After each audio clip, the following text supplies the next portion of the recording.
সবক মুখস্থ করব কেমন করে আমি বলবো, সবাই শুনবেন তো ইনশাআল্লাহ? এদিকে তাকান সবাই। আচ্ছা, মনে করেন for an example this is a book which is কোরআন। এটা হচ্ছে কোরআন। জাস্ট ফর এন এক্সাম্পল, উদাহরণস্বরূপ। কখনোই প্রথমে মুখস্থ করার ট্রাই করবেন না, আগে এটাকে মুতাআলা করে রিভাইজ দিবেন। বাচ্চারা এদিকে তাকাও, তোমাদের সহজ ভাষায় বলছি, আগে নাজরানা পড়বা কয়েকবার, মুখস্থ করতে হবে না। ওয়াল্লাহু জাআলা লাকুম মিন বুয়ুতিকুম সাকানান ওয়া জাআলা লাকুম মিন জুলুদিল আনআম পড়ো। এমনি মুখস্থ করতে হবে না, এমনি পড়ো। যখন পড়তে পড়তে একটু ঝাঁঝরা হবে, একটু আয়ত্তে আসবে, তখন মুখস্থ করা স্টার্ট করো।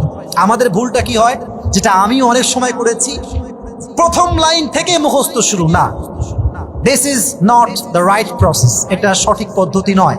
আগে আপনি দুপুরের পরে নাজরানা পড়েন, এটাকে ঝাঁঝরা করেন আগে, অ্যান্ড দেন বাদ মাগরিব এটাকে মুখস্থ করবেন।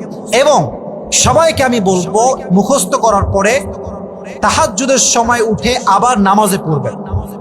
রাজি আছেন তো সবাই ইনশাআল্লাহ?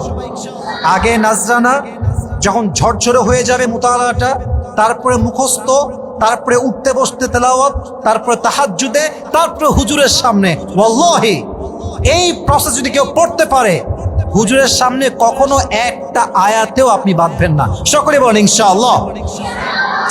আমার জীবনে আমি একদিনে সবক দিয়েছি 17 পৃষ্ঠা। কত পৃষ্ঠা? 17। হুজুর এখানে কিন্তু আমার উস্তাদ আছে, এখানে আমার মিথ্যা বলার কোনো অবকাশ নেই, বানিয়ে বলার কোনো অবকাশ নেই। আমার সবক আমি সর্বোচ্চ দিয়েছি 17 পৃষ্ঠা। আমার এখনো মনে আছে, আমি মুখস্থ করেছিলাম শুক্রবারের দিন। এখানে মিথ্যা কথা বলবো না যে খালি বাদ মাগরিব পড়েই হয়েছে, তা না। শুক্রবারের দিন ফজরের পর থেকে নিয়ে আমি মুতালা শুরু করেছি, বারবার রিভাইজ দিয়েছি। জোহরের পর থেকে মুখস্থ করার ট্রাই করেছি। জোহর থেকে নিয়ে প্রায় তারপরের দিন তাহাজ্জুদ পর্যন্ত আমার 17 পৃষ্ঠা মুখস্থ হয়েছে। এবং আমার এখনো মনে আছে, হুজুরের কাছে আমি গেলাম, এটা আমার শেষ প্রান্তে, মানে হেফজের শেষ প্রান্তে হুজুর কোরআন খুলেছে। হুজুর ভেবেছে হয়তো বা ও 3 পৃষ্ঠা দেয়, 4 পৃষ্ঠা দেয়, দিয়ে শেষ হয়ে যাবে। 4 পৃষ্ঠা হয়, শেষ হয় না। 5 পৃষ্ঠা হয়, শেষ হয় না। 6 পৃষ্ঠা হয়, শেষ হয় না। হুজুর বলছে, কে তো শেষ হবে, আমাদের সবাই সিএলে বসে আছে, এরা সবাই সবক শোনাবে আমাকে। তাই আমি বললাম, হুজুর আজকে আপনি শুধু শুনবেন, আমি আপনাকে শোনাবো। তা আমার এখনো মনে আছে, 17 পৃষ্ঠা শেষ, একটা লোকমাও যায়নি, আমি পরিপূর্ণ বিনা লোকমায় শুনেছি। আলহামদুলিল্লাহ পড়েন সবাই আপনারা।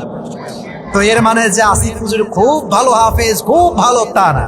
ব্যাপারটা হচ্ছে রাইট প্রসেস অ্যাপ্লাই করবেন, আপনার ইয়াদ আপনার ভিতর ঢুকাই দিবে একজন। আওয়াজ দিয়ে বলেন তো, সেই সত্তার নাম কি? আল্লাহ আমাদের সবাইকে এই প্রসেসে সবক ইয়াদ করার তৌফিক দান করুক। আমরা সকলেই মন খুলে পড়ছি, আমিন।